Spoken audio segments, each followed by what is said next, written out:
Olá, meu amigo, minha amiga. Eu, Leandro Grande e Lili Assunção voltamos aqui mais uma vez para mergulhar no universo do trabalho e mais uma vez para discutir as mudanças da NR01, a norma reguladora 01, que vai mudar muita coisa, que já está mudando muita coisa, e a nossa ideia é trazer especialistas, né, para que a gente possa aprofundar um pouco mais o nosso conhecimento, o conhecimento que vocês têm sobre o assunto, fazer reflexões importantes, porque o trabalho, pelo que a gente está vendo, é longo, é importante, é necessário, né? E vai ter que ser feito de qualquer jeito. Olá, Lili. Olá! E que tal a gente olhar essa mudança que o Ministério do Trabalho instituiu como uma grande oportunidade das empresas darem uma grande virada nas suas perspectivas futuras e não olhar isso somente como um gasto em programa legal.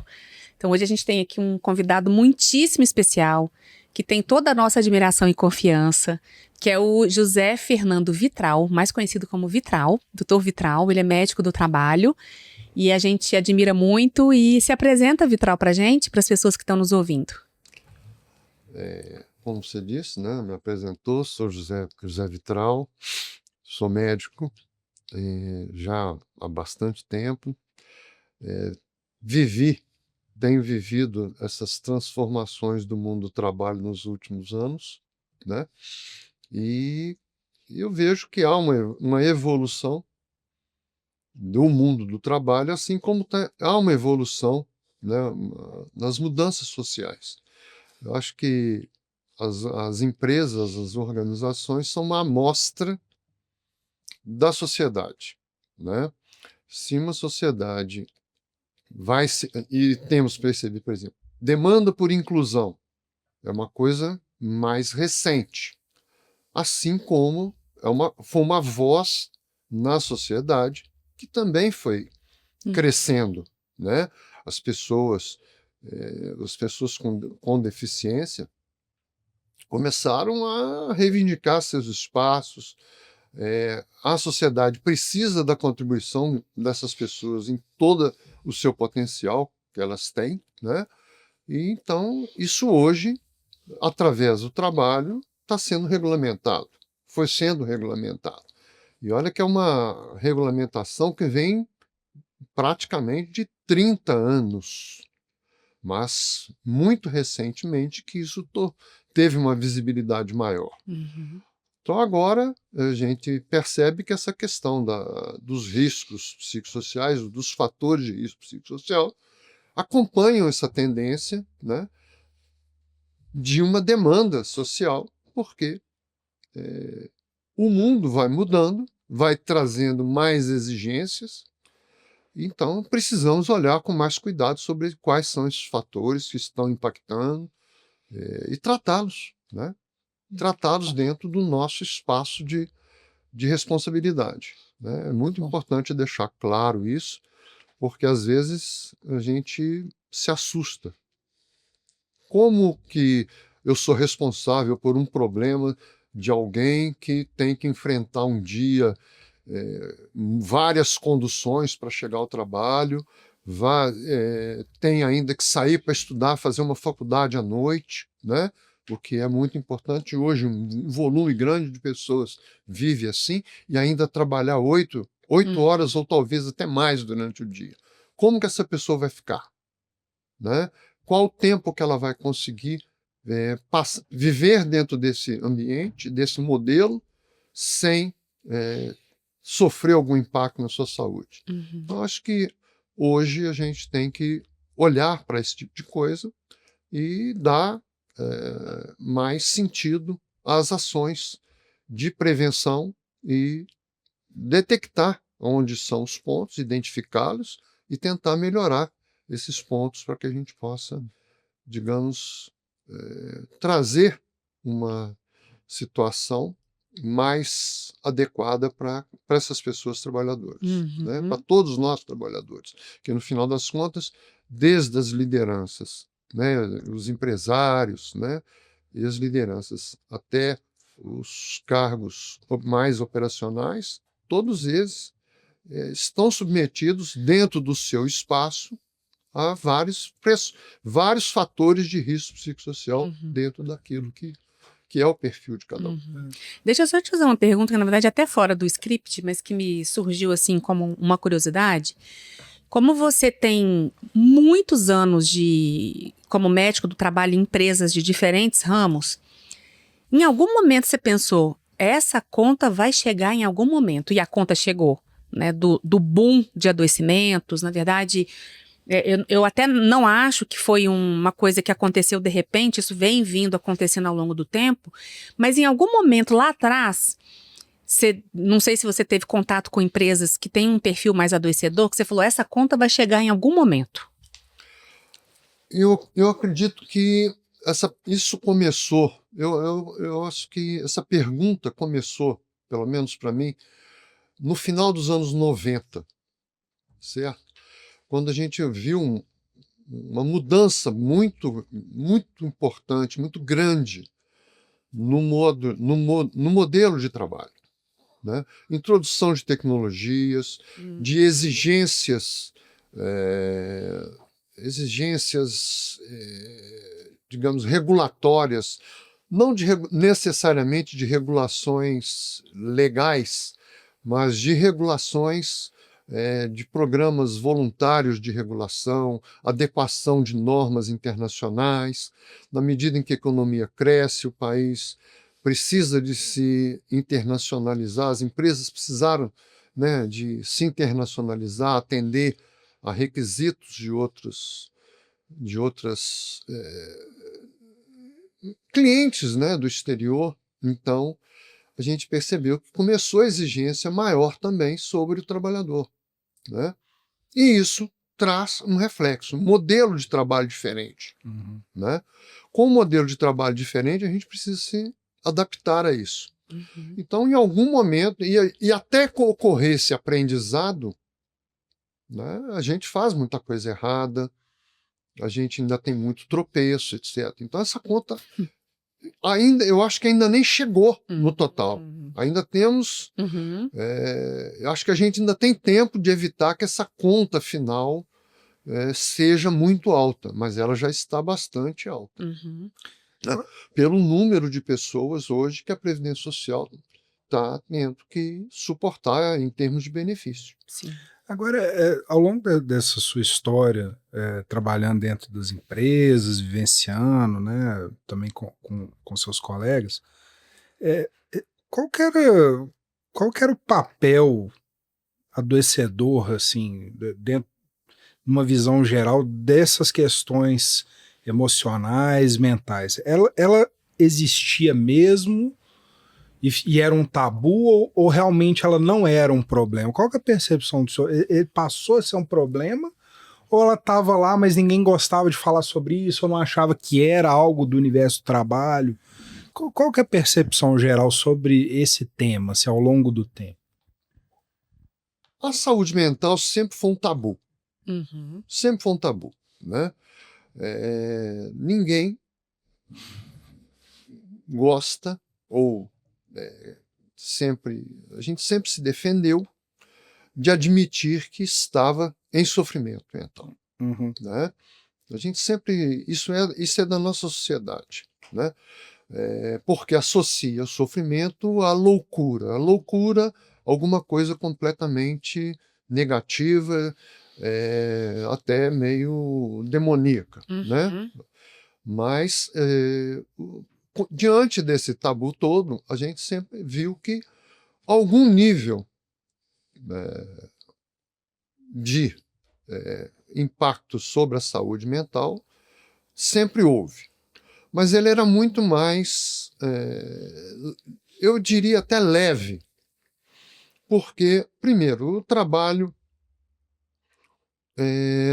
não havia tanta exigência do esforço mental, as relações interpessoais eram eram menos individualizadas, eram menos caracterizadas por um discurso meritocrático, que eu acho que é uma coisa que jogou uma sobrecarga muito grande. A questão da pressão sobre aprendizado de novas tecnologias, Então eu acredito, como eu disse antes, eu penso que a partir dos anos 90, com essa mudança, com uma transformação no modelo do trabalho, né, a gente percebeu que isso ia desembocar em algum lugar. Uhum. Eu me lembro de um exemplo de um trabalhador que tinha queixando perda de sono, toda uma sintomatologia, pressão alta, sentindo um mal-estar, tendo quase que crises de pânico. E quando nós fomos aprofundar o assunto, era simplesmente porque ele estava ele estava tendo que aprender a operar um microcomputador, um PC, tá certo?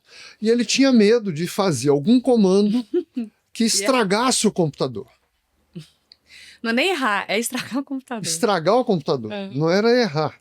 Então você vê, ele é uma pessoa que já estava, e ele não era uma pessoa velha ou idosa, ele estava em torno de 40, 41 anos de idade, eu me lembro muito desse caso. Porque eu fiquei assim, bastante impactado com a situação, porque ele nunca tinha estado diante de um computador, foi instado a trabalhar com o controle de produção através do monitoramento num PC, e ele morria de medo de trabalhar com aquilo. Morria de medo daquilo. Então, quando você introduz essas coisas sem, digamos, uma dessensibilização, né, isso é um fator de estresse. Imagina o medo, o quanto que desencadeou adrenalina, tanto de hormônio ruim que foi liberado. Ele chegou e falou, doutor, não consigo quero nem dormir. trabalhar, né? Eu estou com medo de vir para o trabalho. Meu Deus. Por conta de uma situação, hoje a gente pode até achar engraçado, mas isso são coisas dessa natureza que hoje são normais e que antes eram muito graves. E hoje nós estamos tendo coisas que nós achamos que são normais e vamos ver no futuro que não são tão normais assim. Tá certo? Então, isso que a gente... É a história que você disse. A conta chega em algum momento, não é? Porque o trabalhador, ele tem toda uma vida interna ao trabalho e externa. E conciliar isso é cada vez mais difícil com as exigências sociais que nós temos. E você falou uma coisa interessante, que eu vivenciei muitos anos em algumas fábricas de produção de diversos produtos, que a gente pensa assim, poxa, mas a empresa está se modernizando, olha, estão chegando máquinas novas. E eu lembro claramente nessa fábrica que eu trabalhei, que estavam chegando máquinas alemãs, que de fato a produção ia ser muito otimizada, o ritmo de trabalho ia ser amenizado, ia ter muito mais produção por hora. Mas os trabalhadores chegavam para mim e falavam, Lili, eu estou em pânico. Eu falei, não, mas por quê? Por causa da máquina. Eu falei, não, mas é porque você está com medo de não conseguir operar a máquina? Não, porque a máquina ela é toda escrita em alemão. E eu mal falo português. Então são essas realidades nua e crua, né, que são lançadas na nossa cara, que a gente vê que a gente está aí, ó, com a IA batendo na nossa porta, tudo é IA, tudo é inteligência artificial, mas a realidade a gente ainda enfrenta problemas sociais muito graves de ter trabalhador com altíssimo risco psicossocial, porque a interface homem-máquina não foi bem cuidada, não foi feita com zelo. Então a gente está vivendo esse paradoxo de uma modernidade absurda, que a inteligência artificial está realmente pensando por nós, a gente pode ser que a gente até emburreça, mas em contrapartida a gente ainda tem coisas muito pré-históricas, que se eu contar essa história e falasse para vocês, não, isso foi em 1980, não foi. Foi agora, um pouquinho antes da pandemia. Então, isso são coisas que a gente precisa olhar que podem aumentar os números negativos das empresas e lançá-las na estatística de empresas adoecedoras. Exatamente. Doutor, você foi muito direto ao ponto quando fala que doenças mentais, questões emocionais são tabu, principalmente no local de trabalho. Você acredita que essa mudança da NR1, de certa forma, ajuda a combater um pouco isso também? Você acha que trazer mais luz para essa situação melhora a coisa? Eu acredito que pode melhorar essa questão, contribuir para a questão da redução desse tabu, tá certo? Do entendimento de comportamentos que nós julgamos hoje normais, né? Não, a vida é assim mesmo, e que isso tem um impacto sobre a saúde mental das pessoas. Não vou dizer que os transtornos mentais de origem orgânica, né, com psicose, esse tipo de coisa, eles, digamos, eles não têm origem nisso. A questão é orgânica, é diferente. Mas os gatilhos que desencadeiam as crises, os gatilhos que desencadeiam a depressão, né, que desencadeiam uma série digamos, de transtornos que levam ao sofrimento das pessoas, ao sofrimento mental, de fato, ele pode ser minimizado a partir da gestão desse risco, dos fatores de risco psicossocial, né? Se eu consigo identificá-los, né, dentro da minha organização, dentro da minha empresa, e tratá-los de uma forma adequada, eu consigo mitigar esse risco, minimizar bastante. Eu consigo eliminar? É o nosso desejo, acho que é o ideal para todo mundo. Mas a gente precisa, para poder eliminar, a gente precisa de ir mitigando, ponto a ponto. Não adianta, ninguém vai resolver problemas que estão aí há centenas de anos, né? Da noite para o dia. Por quê? Porque também são questões que vêm, eu enxergo como questões que estão presentes na nossa sociedade de uma forma geral, que são muito determinantes dos nossos comportamentos, da nossa maneira de gerir, da nossa maneira de operar, né, as coisas do dia a dia, seja o trabalho, seja a vida familiar, seja as relações sociais nossas. Então, nós conseguindo identificar quais são esses pontos que geram fragilidade, que geram risco, e poder tratá-los, trabalhar para que eles sejam conhecidos, eliminados. que seja primeiro, né? Sim, já tá pelo bom menos se começo. conhecê-los, né? O primeiro passo para eliminar um risco é conhecê-lo, é identificar, né? E não fazer igual a fase do luto, né? Assim, negar, entra, né? Exatamente. Eu acho que esse é um grande problema das empresas, né? A negação é o grande problema. Hoje Hoje eu a acho um negação grande é o problema. Ah, não, mas isso não acontece aqui, não.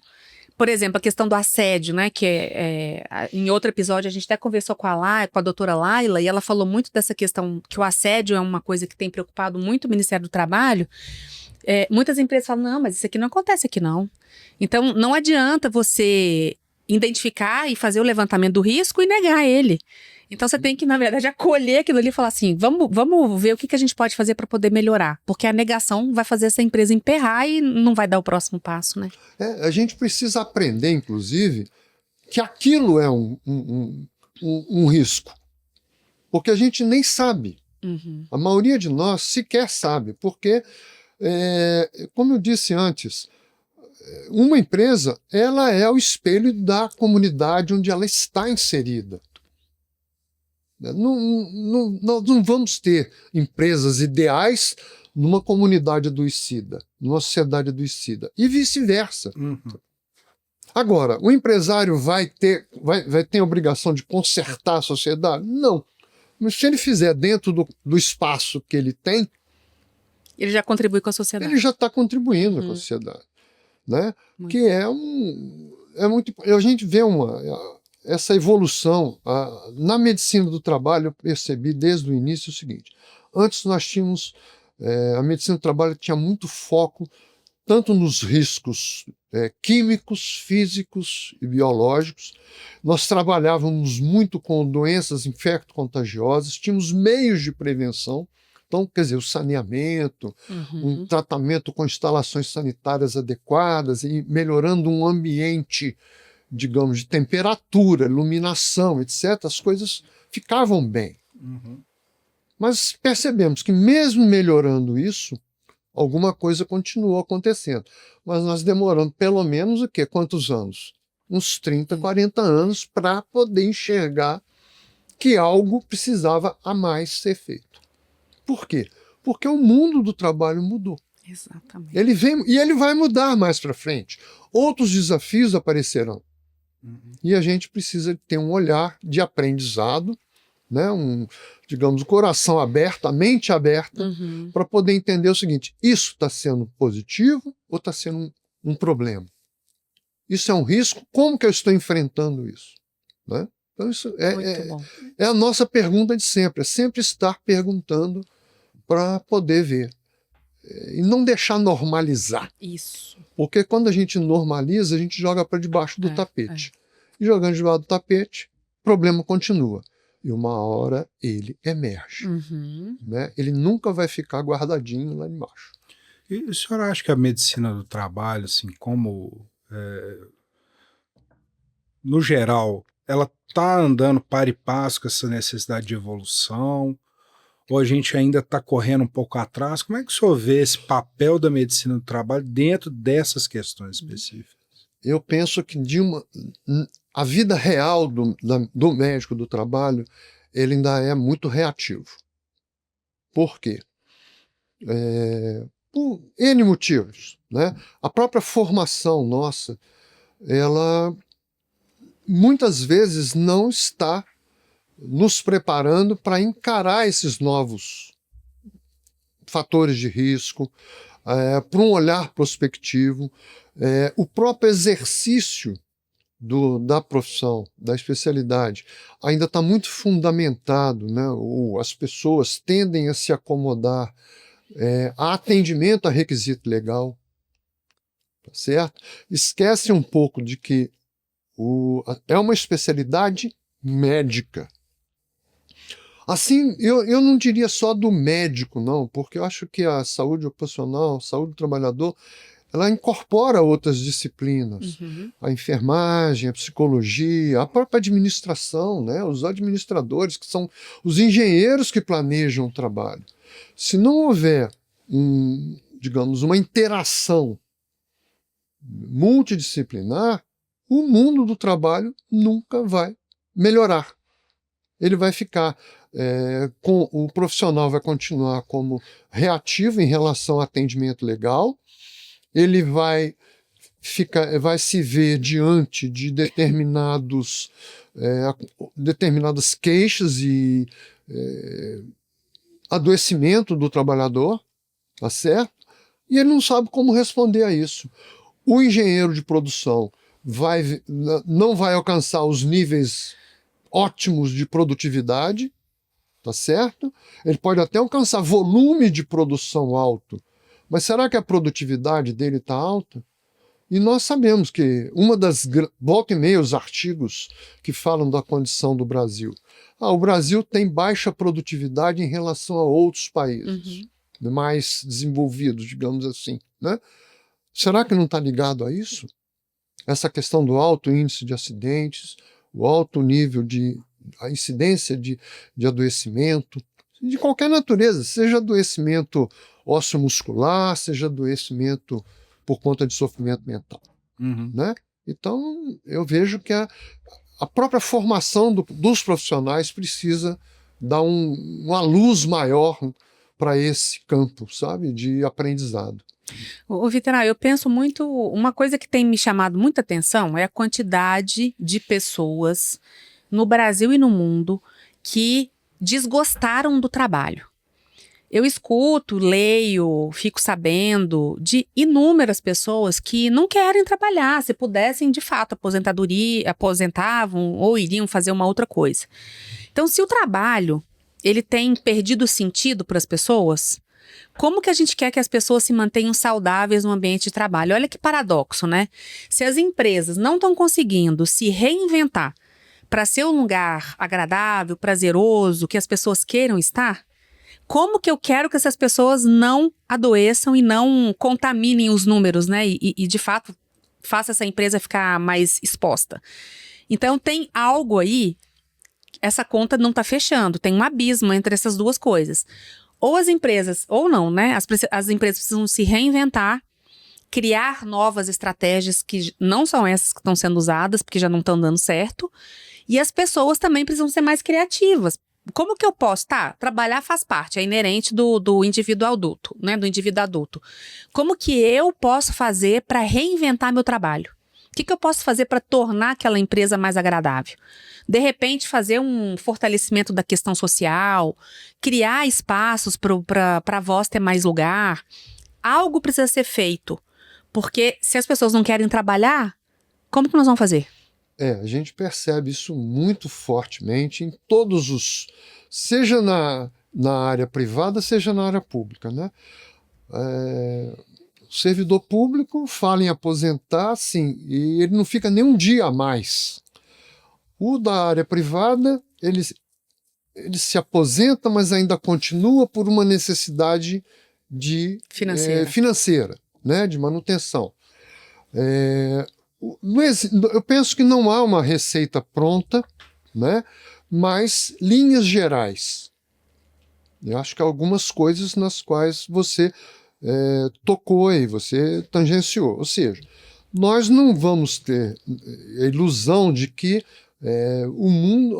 não, trabalhar, eu tenho que tornar o trabalho uma diversão. Não. Trabalhar é uma coisa séria, tem responsabilidade, exige disciplina, e a gente precisa aprender, até ser educado nas questões de disciplina, para poder ter essa responsabilidade com aquilo que faz, né? Mas nós nós temos meios de tornar o trabalho menos adoecedor. Há vários caminhos para isso, vários caminhos, né? Um trabalho em que você tem um clima equipe mais adequado, a relação hierárquica seja uma relação respeitosa, tá certo? Você tem um ambiente acolhedor, né, que te respeite, você tem equipamentos seguros, né, máquinas, onde todo o processo laboral seja bem estabelecido, as funções definidas, né, as pessoas com um grau de educação, de formação capacitadas para executar suas atividades. Isso tudo vai reduzindo uma série de fatores, né, que melhoram e contribuem, no final das contas, para que a saúde daquele trabalhador seja melhor, né, ou menos problemática. Mas isso é todo um processo de crescimento, né? Então, assim, uma receita pronta, eu acredito que dificilmente nós vamos encontrar. Seria até um sonho, né? Colocar lá um programinha de computador e todo mundo agir daquela maneira.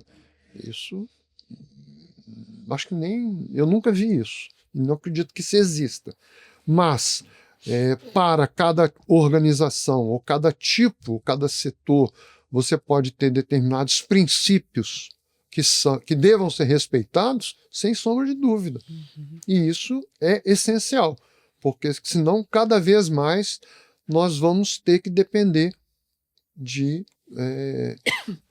um processo. Isso vai, digamos, depender de uma reciclagem da mão de obra.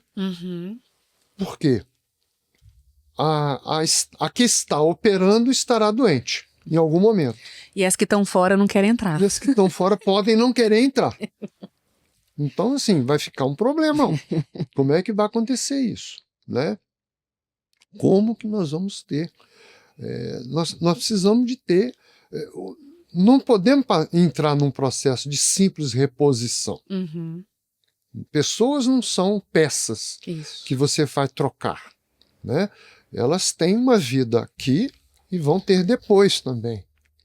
Depois que se aposentarem. A gente quer que todo mundo tenha uma vida depois, né? Nós queremos ter essa vida depois, né? Uma vida saudável, uma vida que a gente possa usufruir daquilo que a gente eventualmente produziu ou conseguiu alcançar, né? Mas realmente é o desafio, é o grande desafio, acho que tanto das lideranças empresariais e daqueles que criam os modelos de trabalho, né?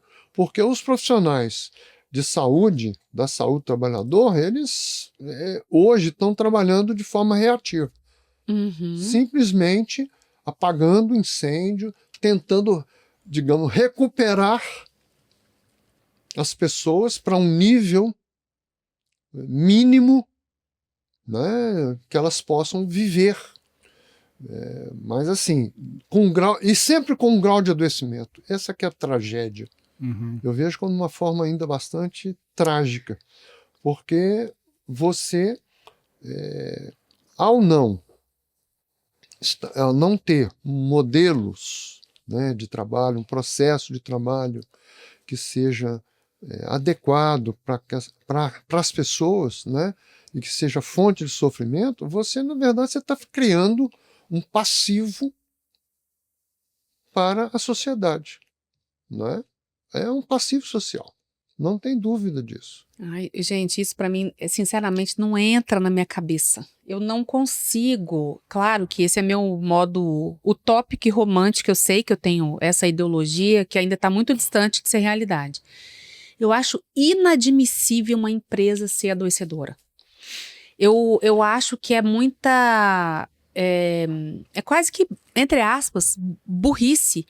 Quando o empresário acha que a produtividade alta às custas da saúde dos trabalhadores que vai levar essa empresa para um lugar sustentável.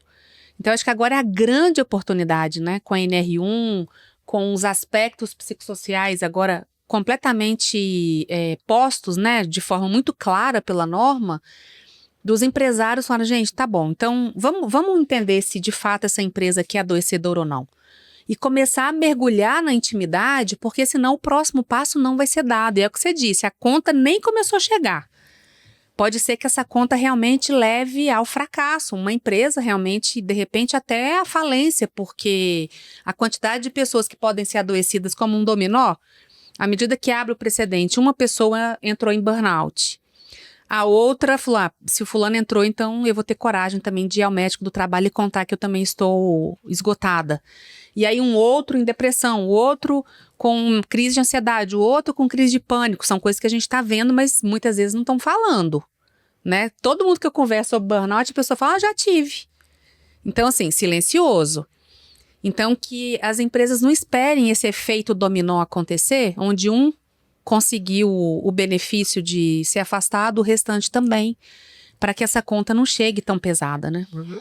E o custo social disso é alto, porque essas pessoas vão à Previdência Social e isso é um problemão, porque vai criando uma conta de débito.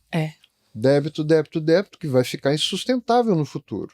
Né? Então, é muito complicado isso. A questão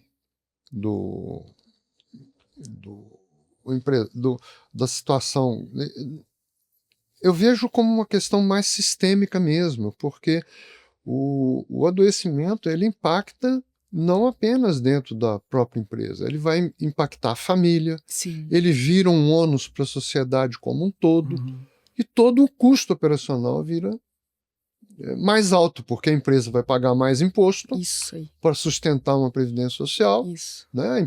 O empresário é onerado. Quer dizer, isso é um sistema de vasos comunicantes.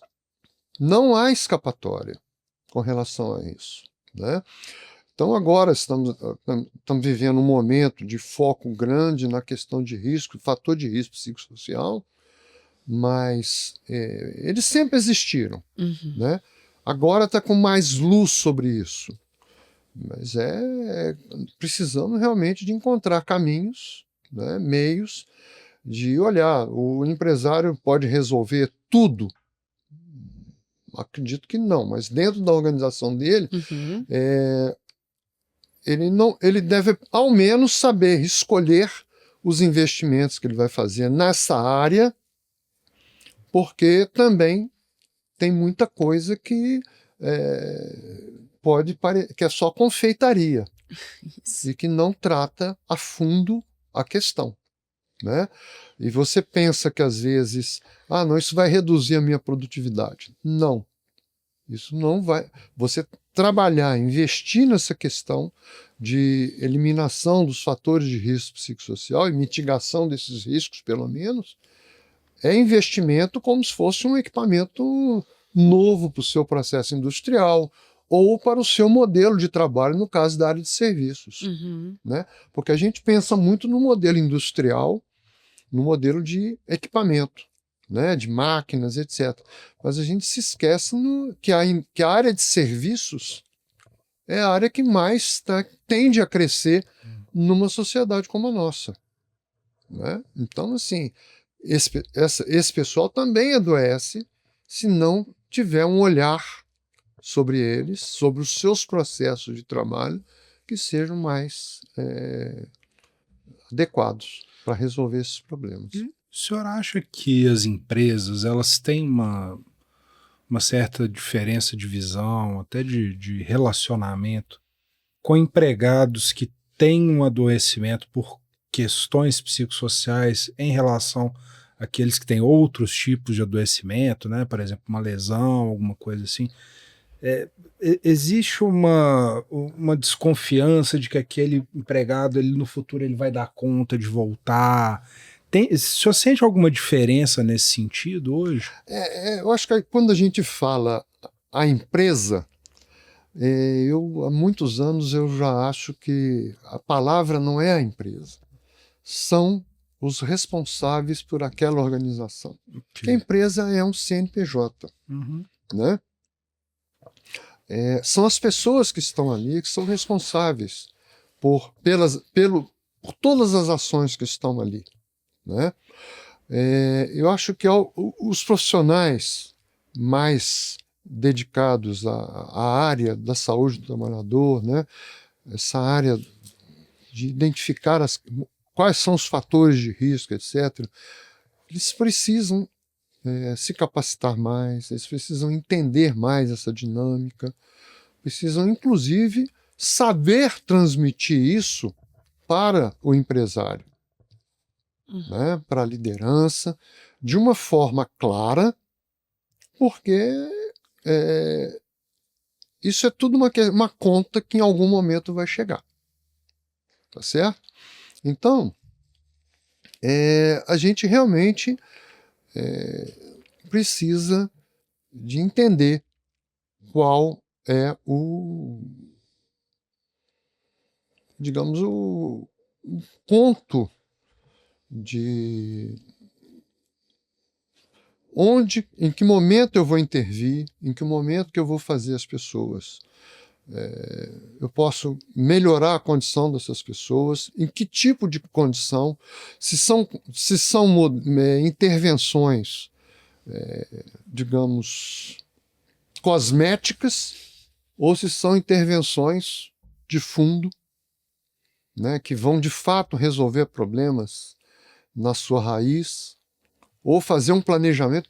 Eu penso que um processo, mesmo os mais graves e mais complexos, se houver um planejamento, se o profissional da área de saúde do trabalhador, né, da engenharia de segurança, ele estiver preparado para, junto ao empresariado, demonstrar um plano, um projeto de melhoria, ainda que seja uma melhoria gradual, né, um passo a passo, para que chegue no final com o resultado, o melhor resultado possível para a saúde das pessoas. Né?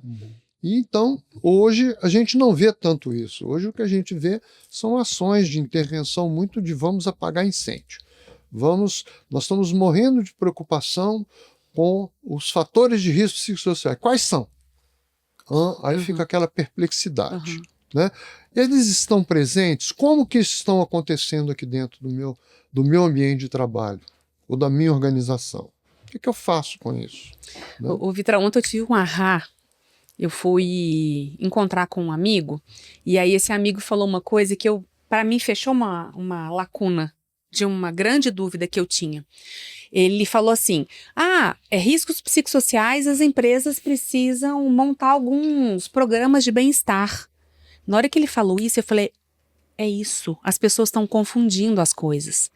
Programa de bem-estar não resolve risco psicossocial. E aí eu pensei, se ele é um indivíduo comum, não é da área, da nossa área empresarial, essa pessoa está entendendo errado. Quantas outras pessoas podem não estar pensando a mesma coisa? Então, essa confeitaria, essa perfumaria que você falou, é porque muitos empresários estão pensando assim, não, a gente bota um Gympass. Ou a gente bota uma sala de descompressão. Eu ia falar disso. Ou a gente faz uma semana de massagem para relaxar os empregados. Gente, não é isso.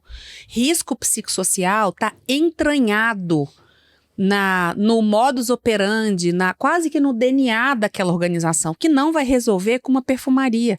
Isso. Você percebe isso? Que a perfumaria, de repente, é mais fácil de tentar resolver algo, né? Na verdade, isso é vendido como mais fácil. E o empresário, coitado, ele não tem a formação para isso. Então é o seguinte, ele chega o especialista dizendo para ele que aquilo vai resolver o problema dele e que as empresas A, B, C, D, E, F, G, digamos, a Federação das Indústrias promove isso, etc, etc. Ele vai embarcar nessa. A capacidade de julgamento dele é limitada. Se estiver dentro do orçamento que ele tem, do recurso que ele tem disponível para investir nisso, ele vai investir de boa vontade. Ele está de boa vontade fazendo isso. Agora, ele não sabe que isso não vai resolver o problema dele, só está, digamos, ele está tomando aspirina para uma dor de cabeça. Ele não tá, ele só vai esperar até a próxima dor de cabeça. Sim. Né? Ou a próxima dor de estômago, ou a dor lombar que ele tiver. Né? Ele não está resolvendo a questão. Ou ele não está criando condições para que aquilo não ocorra novamente. Então, eu vejo que esse é um grande problema, porque hoje é muito mais simples vender essas ideias de vamos fazer... o dia de qualquer coisa. O dia de qualquer coisa. Semana de medir a pressão arterial. Check-up do executivo, que é outro programa muito interessante, muito atraente. Eu sempre achei que é muito bacana fazer um check-up. Agora, e depois que você saiu do check-up, o que você vai fazer? Né? E o causador da pressão arterial? Porque a vida acontece todo dia. A vida não acontece no dia do exame periódico. Muito bom. Né? Então, tudo bem, fazer o check-up é legal. Mas o que eu vou fazer com esse check-up na mão? A medicina do trabalho tem que pegar esse check-up, tem que chamar a pessoa, falar com ela quais são esses fatores. É o estilo de vida. Isso é a medicina do estilo de vida das pessoas que precisam. E isso desde da alta liderança, dos altos executivos, até o operador, né, num nível hierárquico menor, eles todos precisam de atenção. Todos precisam dessa atenção. Né? Não é um hemograma, não é uma dosagem de benzeno, não é isso, aquilo que vai mudar a vida. Eu sempre uso uma imagem que é o seguinte: tirar retrato todo ano não te faz ficar mais bonito. Eu penso que tirar o retrato e vamos corrigir aquilo que está com problema, vamos fazer um trabalho. Dá resultado de um ano para o outro? Talvez não tudo, mas de um ano para o outro, se você fizer um trabalho com fundamento, você muda uma situação. E é uma construção. A verdade, uma organização não nasce grande. O empresário não construiu ela aos poucos até ela se tornar uma big multinacional aí. Né? A gente admira esses Jeff Bezos da vida, Elon Musk, eles começaram pequenos. Eles começaram a Apple começou numa garagem. Né? Então a gente precisa entender que tudo é uma construção. A saúde do trabalhador também é uma construção. Sim. Né? Então, agora tem um outro ponto que eu acho que também as empresas estão um pouco confusas, bastante confusas, quem vai cuidar dessa cadeira dos aspectos psicossociais, dos riscos psicossociais? Tem empresas que estão delegando essa matéria para saúde ocupacional, tem outras empresas entregando para o RH, tem outras empresas entregando para a área de sustentabilidade. Então, eu acredito que está muito perdido, e você falou numa resposta anterior do quanto que as coisas precisam ser integradas, né? A saúde ocupacional, junto com as lideranças, junto com a psicologia organizacional. Então, eu tenho visto que essa é uma dúvida. E aí, se eu puder já dar o meu ponto de vista, depois eu quero te ouvir. Primeiro que eu acho que esse assunto é da liderança. Eu acho que se a gente pudesse entregar essa disciplina na mão de um gestor, de um gerente, ou gerente de um corporativo, ou gerente de uma planta, ou gerente de uma área, porque é a partir dessa liderança que a organização do trabalho vai ser modificada. Porque se entrega na mão do RH, talvez vá para algumas áreas mais voltadas a benefícios, a essa área, talvez uma perfumaria. Se entregar na área da psicologia organizacional, talvez tenha o viés, é muito mais de enviesar o olhar. Como que você tem percebido, você que conversa com muitos outros médicos ocupacionais, essa disciplina está indo para a saúde ocupacional? A medicina do trabalho sempre é, digamos, o vértice desse funil. Uhum. Essa que é a verdade. Mas não deveria ser, porque o problema é sistêmico. Uhum. Né? E, de fato, a liderança é o modelo da empresa. Eu entendo uma empresa, uma organização, como um organismo vivo. Por isso chama organização. Uhum. Né? Um organismo vivo. Se ele está saudável, ele progride. Se algum componente desse organismo, dessa dinâmica está com problemas, não adianta. Hoje a gente ainda vive muitas organizações adoecidas sobrevivem porque elas têm um turnover. Uhum. Se valem do turnover, de um problema social que nós temos, e aí tem um turnover alto.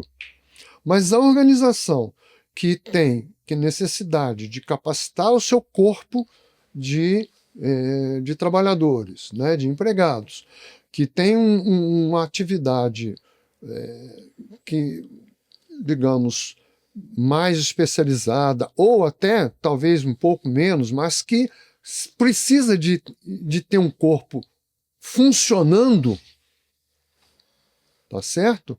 Ela não pode ficar substituindo toda vez uma peça. É como se fosse um equipamento. Mal comparando, eu não gosto de comparar pessoas com equipamentos, mas você imagina, você tem o melhor carro do mundo, você acha que você teria uma Ferrari que precisa trocar uma peça de 2 em 2 anos, você tem que trocar essa peça? Não, imagino que não. Por melhor que seja ou uma máquina no seu empreendimento lá, que você precisa, olha, aquela peça dá problema sempre. Eu preciso mexer nessa peça. Uhum. Esse equipamento está com algum problema, porque ali está dando problema direto. Uhum. Então, a gente sabe que o trabalhador é a parte muitas vezes mais vulnerável nessa cadeia produtiva. Uhum. Então, a gente precisa de ter um olhar bastante focado nele, para que ele seja, digamos, não seja Perene, né? Seja para que ele perene. permaneça o tempo necessário de vida dele, para que ele saia daquele posto de trabalho saudável, né, em condições de ter uma vida Sim. social, uma vida familiar, etc. A gente precisa disso, né, e não uma condição que seja adoecedora.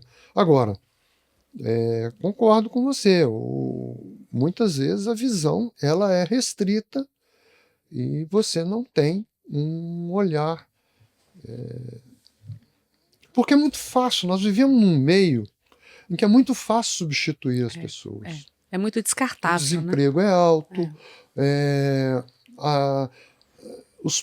às vezes os custos de substituição são menores do que o custo de capacitação, de manutenção de uma pessoa, né? E de melhoria, de investimento. Então, essas são as organizações que não vão ter futuro, na minha opinião. Né? Essas organizações que... É como a vida da gente. Se você está trocando peça todo dia, está na hora de vender seu carro. Exatamente. Muito bom. Agora, à luz dessas mudanças da NR1, e fazendo um exercício aqui, se a gente, e cada empresa é uma, cada organização vai ter que fazer esse levantamento, mas se tivesse que escolher 3 fatores que preocupam mais um grupo maior, o que o senhor acharia que apareceria numa pesquisa entre profissionais de saúde ou gestores? O que você acha que hoje faria as pessoas terem não conseguir dormir de preocupação do que vem de cobrança? Eu penso que hoje os riscos de natureza psicossocial, né, que estão inseridos dentro do campo da ergonomia, eles são mais emergentes. Porque você hoje tem todo o processo está muito mecanizado, você tem muitas situações. As cidades cresceram muito, as demandas sociais estão muito variadas, então aumenta muito, pelas várias demandas internas da empresa ou externas à empresa, o impacto sobre as pessoas. E você não tem uma pessoa, a pessoa que entra, né, a hora que ela entra, marca o ponto dela, ela não tirou um capacete, uma roupa de cidadão e vestiu uma outra de trabalhador. Não é um personagem. Elas são as mesmas pessoas. Então ela tem, cada vez mais a gente precisa entender que essa interação. Agora, e isso impacta sobre a saúde de qualquer um de nós. Tá certo? Isso impacta, isso é complexo. Então, os riscos psicossociais, na medida em que as nossas sociedades estão se tornando mais complexas, as exigências sociais estão se tornando maiores, né? Tanto para o dono do empreendimento, para o acionista do empreendimento, para o empreendedor, quanto para o trabalhador que lhe presta serviço. Isso é um drama para todos, porque não é só o trabalhador empregado que sofre. O empregador também passa seus problemas lá, tem que buscar seu financiamento, tem que entrar na fila do banco para arrumar dinheiro para a folha de pagamento no final do mês, tem que buscar comprador para o seu produto, tem todo mundo ali naquele mundo. É um organismo vivo, que cada órgão, eu pelo menos enxergo dessa maneira, quer dizer, é um organismo vivo, isso é uma forma, né, de organização das empresas, né, que até muito antiga, uma visão muito antiga, que é um formato organicista, né, em que você tem lá cada órgão cumprindo suas funções. Né? Isso é uma das maneiras de se entender uma empresa. Né? Então, eu vejo dessa maneira, a gente precisa de harmonizar esse funcionamento, né, dar espaço para que se criem que não se leve ao estresse, ao sofrimento, porque se nos espaços de sofrimento não é que não deva haver pressão, que não deva haver estresse. Isso é da natureza do ser humano. Desde que o Adão e a Eva comeram a maçã, nós vivemos nesse ambiente, não tem jeito. Agora, a gente precisa ter um nível que a gente dá conta de resolver o estresse. Ele só se torna adoecedor na medida em que eu não tenho instrumentos quando não tem saída mais. Eu não tenho instrumentos para dar conta dele. Porque todos nós gostamos de trabalhar sob um nível de estresse. Aliás, a gente trabalha porque está premido por alguma situação. Né? Agora, quando você está dando conta disso, ótimo. Você está feliz, você está satisfeito, você se sente realizado. né? O sentido de realização, de progresso é esse. Agora, e quando você não tem esse sentimento quando você predomina o sentimento de fracasso, aí, ou de não dou conta, esse daí é que é o grande sofrimento. E esses, sim, são os fatores de risco psicossocial, que estão, de fato, adoecendo as populações, né? Então, nós precisamos de saber dosar isso, de saber identificar esses fatores, saber dosar isso, porque níveis de estresse, eu penso que não são o problema em si, né? Mas aquilo que eu não dou conta, aquilo sim é que é o problema. Ô, Vitral, vê se você concorda. Eu e o Grande, a gente fala muito de interação. Eu entendo que o grande facilitador para a saúde ou o dificultador para a saúde passa por redes de interação. Quando dentro das organizações, vamos imaginar também, eu adoro esse paralelo com o organismo, vamos imaginar que não tenha nenhuma placa nas artérias e nem nas veias, onde o sangue circula livremente, onde não tem nada que impeça que o sangue chegue a todos os órgãos. Esse é um fator facilitador para a saúde do organismo, né? E dentro das empresas é a mesma coisa.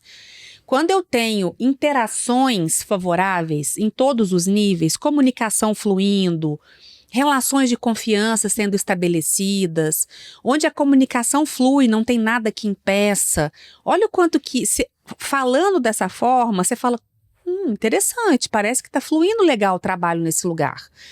Então, para os empresários que entendem que precisam fazer grandes mudanças, grandes modificações agora para a NR1, invistam nas suas interações e nas suas relações saudáveis. Já é um grande facilitador, né? A gente fala muito que aspecto psicossocial pode ser protetivo. Então, quando você investe em relações favoráveis, saudáveis, onde os trabalhadores falam assim, meu trabalho é até chato, meu trabalho é difícil, ele é estressante, ele é cansativo, mas a minha relação social é maravilhosa, eu tenho amigos, o meu líder é um cara bacana, o trabalho flui por causa desses fatores.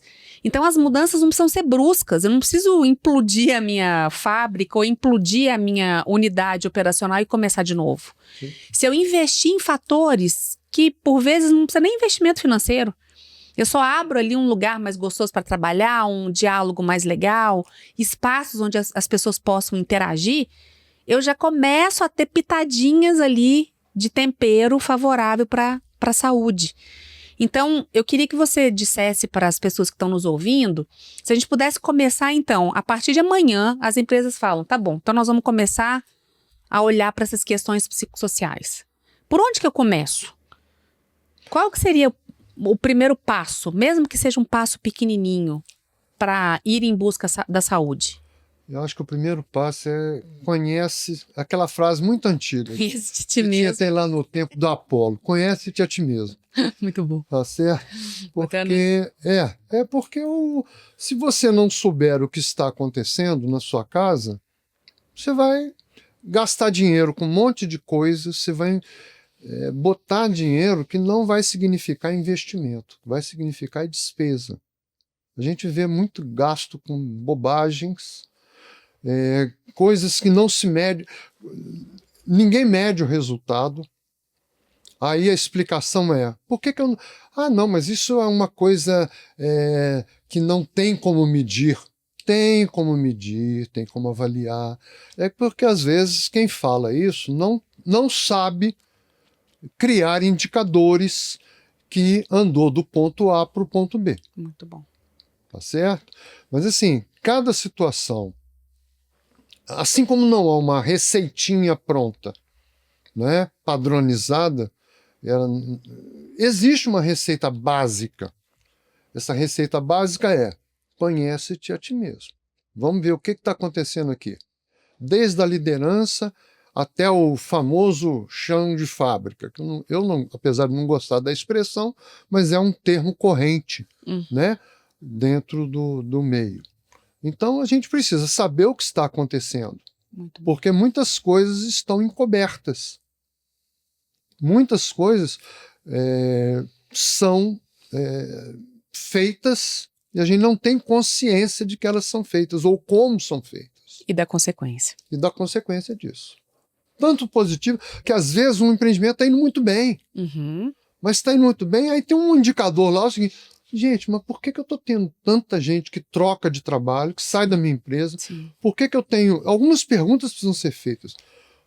Pessoas estão saindo da minha empresa, assim, aparentemente, eu pago direitinho, eu estou pagando ali no mercado, não sei o quê. Por que essas pessoas simplesmente saem, não quero mais ficar aqui? Ou elas poderiam ter uma produção melhor, o meu vizinho ali, com um processo semelhante ao meu, tem uma produtividade tal e eu não consigo ter. Por que será? Muito bom. Então, uma série de perguntas que precisam ser feitas para você conhecer o que está acontecendo dentro da sua casa. E não banalizar as evidências, né? Não, isso. E dar o exatamente. remédio certo, né? As pessoas. Usar o remédio certo. Por exemplo, esse exemplo que o senhor está dando. A produtividade do vizinho é melhor. Então eu vou criar um padrão, vou engessar mais para ver se eu melhoro o funcionamento maquinal. Exatamente. Quando na verdade devia ser um outro remédio. Então tomar o remédio errado, e na verdade ele pode piorar ou criar um outro problema. Eu acho que esse exemplo do remédio é interessante, porque é o seguinte, você tem uma prateleira de medicamento. Os instrumentos estão à disposição. A questão é, que remédios eu vou prescrever? Uhum. E em que momento? Porque nem todos, não dá para você chegar de manhã e tomar aquela pilha de pílulas e achar que vai ficar bem no final do dia. Não. Tem um horário, tem todo um... O seu modelo, claro que existem coisas que são comuns a todos, que são problemas digamos, transversais a determinados ramos de trabalho, né, na área de serviços, quanto na indústria, ou em qualquer área, né? Mas eles podem ser tratados de forma diferente, porque a organização é um organismo vivo. E é único, né? Cada um Ele é único, cada um tem o seu. Dependendo do lugar, do público. Por exemplo, eu já tive a oportunidade de trabalhar em organizações em que as pessoas pegavam 4 conduções para chegar no trabalho, iam depois do expediente para a sua faculdade, e depois pegavam mais 4 para chegar em casa. Como que essa pessoa que tempo que ela vai dar conta de trabalhar dentro do melhor dela, ou da expectativa de produtividade que a organização possa ter? Então, são coisas. Eu não vou contratar essa pessoa, então. Quer dizer, é uma saída muito simples essa, simplória até. Mas nós temos que entender que há meios de tornar isso menos problemático. Vitral, e aí que horas, né? Você deu um exemplo genial.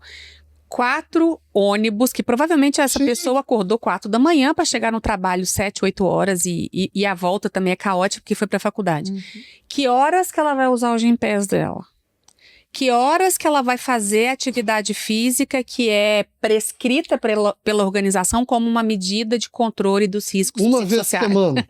A ginástica na empresa, uma vez por semana. Então, assim, isso é uma indignação minha.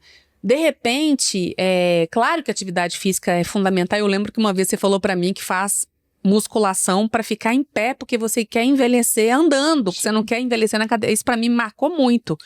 Mas se a empresa, ela for uma empresa saudável no sentido de mais horizontalização, onde todas as pessoas possam falar suas ideias e aí se torna um ambiente mais saudável e gostoso, isso tem muito mais valor para a saúde do que obrigar a pessoa a fazer Gympass de madrugada. Não sei se em Belo Horizonte, em São Paulo eu sei que tem academia 24 horas, mas essa pessoa, ao invés de sair da faculdade e ir para casa dormir, ela ainda é obrigada a sair da faculdade e fazer atividade física. Então, assim, eu acho que é preciso esse entendimento do que é uma medida vazia, que não vai realmente levar a lugar algum, ou que é uma medida que vai resolver problema psicossocial. Então, eu acho que as empresas precisam entender isso, né? O que é o contraponto do meu ponto? Será que eu sou uma empresa adoecedora, mas eu dou Gympass? Não tô falando, não sou contra de jeito nenhum, tá, gente? Muito pelo contrário. Só que eu acho que a empresa precisa arrumar a casa dela interna, conhece-te a ti mesmo, para que esse benefício do Gympass seja, de fato, bem utilizado. Então, a gente precisa ir para o lugar certo e dar a dose certa para o remédio certo. Sim. Eu comparo essas coisas à medicação sintomática, né? Você tira a febre e acha que curou a pneumonia. Não, não é assim. A gente sabe que muito investimento se faz nesses programas, na minha opinião, que são mágicos, mas quando terminou o ato da mágica, a situação continua do mesmo jeito. Muito bom. Né? A pomba saiu da cartola, cartola ficou vazia, certo? Então não ficou nada ali. E eu acho que a organização precisa escolher melhor esses investimentos. Muito bom. Particularmente, acho que, por exemplo, eu vi muito isso acontecer. Imagine um trabalhador, ele trabalha num escritório de 9 horas da manhã até às 17, 18 horas. Horário de almoço, tudo direitinho, beleza. Mas ele mora em outro município, distante. Eu vi, num determinado momento que eu trabalhei no Rio de Janeiro, no centro do Rio de Janeiro, a partir de um determinado horário, das 19 horas, muitas pessoas dormindo em caixas de papelão, com cobertas limpíssimas, travesseiros bem cuidados. Tudo, achei estranho, mendigo bem, de bem, né? Aí o porteiro do prédio, porque eu ia para uma aula de inglês nesse prédio, ele falou, não, doutor, a gente guarda essas coisas aqui, porque esse pessoal trabalha no centro e eles pegam dinheiro do Vale Transporte para poder ajudar na renda da família. Então eles dormem aqui. Ai, meu Deus. E guardam aqui comigo. Eu vi guardando no Rio de Janeiro, eu vi nas galerias da companhia telefônica, da companhia de gás, abriam aquilo e guardam encaixotado mochilas com uma série de roupas, uma série de coisas. Para não ter que gastar o Vale Transporte. Só no final de semana que eles iam para casa. Eu vi isso muito no centro. Nossa Senhora. Então, como que essa pessoa trabalha? Como que ela dá o seu melhor, né? Como que ela dá o melhor? Tá certo? Então, isso tudo é muito... eu acho que tudo precisa ser entendido, porque isso aí é fator de risco psicossocial. Fator de risco psicossocial não é nada que cai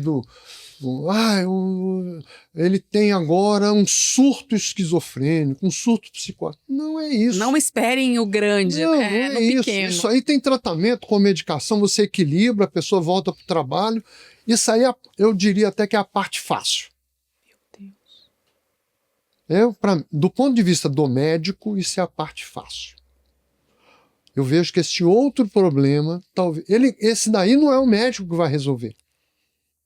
É a interação entre a liderança, o modelo de organização que eu tenho, o modelo de trabalho que eu tenho ali, como que eu vou conduzir até, digamos, o público que trabalha para mim. Então eu preciso de entender isso, conhecer isso. E esse sim é o trabalho que pode melhorar a minha produtividade, porque é muito diferente, todo gestor sabe disso. Produção é diferente de produtividade.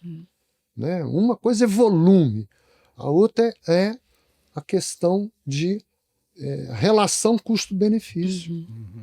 Hoje a gente tem no Brasil uma relação custo-benefício deficitária em função desse problema todo. Não, e se colocar a variável às custas de quê? Aí que o negócio fica mais complicado ainda, né? Um ônus social absurdo. Um ônus social absurdo. Doutor, para terminar, o senhor acha que as empresas estão preparadas para fazer uma mudança, um amadurecimento? Eu acho que precisava de mais esclarecimento sobre isso. Preparado a gente nunca está. Eu penso que A vida é muito dinâmica, as coisas são muito dinâmicas, a gente tem que estar em preparação. Agora, é muito importante, na minha opinião, que as organizações se valham de profissionais que possam dizer para a liderança o seguinte: olha, isso é vamos fazer assim, vamos fazer um bom diagnóstico e oferecer boas soluções. E não apenas perfumaria, confete, que é o que a gente vê muito. Você acha que dar um cartão de Gympass para alguém faz com que ele se motive para ir à academia? Não. Eu preciso de um trabalho antes para que as pessoas se sintam motivadas a usufruir esse benefício. A não ser que isso vá reduzir o salário dele. Né? Então, assim, tem uma série de coisas que a gente precisa trabalhar antes, né, para poder fazer com que a organização invista menos dinheiro nisso, que na verdade, eu vejo essas questões muito como gasto e não na categoria de investimento. Concordo. Eu acho que investimento é quando você coloca dentro da sua organização melhores condições, tanto questões de ritmo de trabalho, questões de equipamento de boa qualidade, relacionamento interpessoal, né? Muitas vezes são questões, às vezes, relativamente simples, que não vão gastar dinheiro. Gente, relacionamento interpessoal dentro de uma empresa é muito impactante sobre absenteísmo. É muito mais do que se pode pensar. Concordo. Essa história do vestir a camisa, essa expressão vestir a camisa, que muitas vezes é pejorativa, ela se dá ou não em função do relacionamento interpessoal dentro da organização. Não, e eu tenho visto muitas pessoas falarem assim: como que eu vou vestir a camisa sendo que essa empresa, elas não usam essa palavra, né, mas é incoerente. Como que eu vou vestir a camisa de uma empresa que fala uma coisa e faz outra? Sim. Então, para as empresas quererem de fato que os seus empregados vistam a camisa, é preciso arrumar a casa primeiro. Sim. E aí, gente, quero deixar aqui vou fazer um jabazinho, né? Claro. Aproveitar essa oportunidade que estamos nós três. Mas a gente criou uma trilha, né? Que você disse do passo a passo.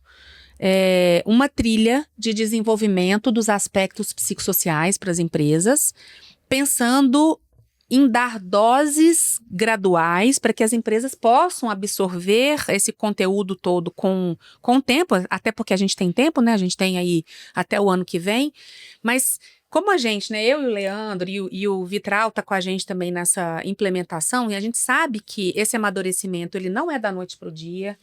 Não adianta a gente achar que as empresas vão sair desse lugar de somente fazer documento legal, laudos e etc. para um grau de maturidade alto. A gente criou uma trilha que vai desde o treinamento, do desenvolvimento dessas lideranças e também dos empregados, até a implementação de todas as melhorias, esse conhece-te a ti mesmo. A gente quer ajudar vocês a conhecerem a si mesmo. Então, nós nos disponibilizamos a ajudá-los, a gente tem uma consultoria especializada nisso. Então, contem conosco, acionem a gente nas redes sociais para a gente conseguir ajudá-los a sair lá na frente com mais maturidade, economizando dinheiro sem ter que gastar dinheiro com perfumaria que não vão levar vocês a lugar algum. Então, para a gente conduzi-los a um lugar de sucesso, para vocês terem orgulho de apresentar o documento de vocês para o Ministério do Trabalho. Então, contem conosco, acionem a gente nas redes sociais, que a gente vai fazer essa caminhada juntos. Vitral, muito obrigada pelo papo riquíssimo, de altíssimo teor, de conhecimento prático, né? O que a gente está conversando aqui não é tirado das páginas de livro, é tirado mesmo da nossa prática, do quanto que a gente viu e ouviu coisas ao longo dessa caminhada, porque somos 3 pessoas muito investigativas, né? Então, muito obrigada por ter estado conosco aqui nesse bate-papo. Eu que agradeço o convite e a oportunidade. Obrigado. Obrigada, Leandro, pela Obrigado, presença sempre. pessoal. E é isso, a gente vai ter outros convidados mais para frente. Um abraço. Obrigada.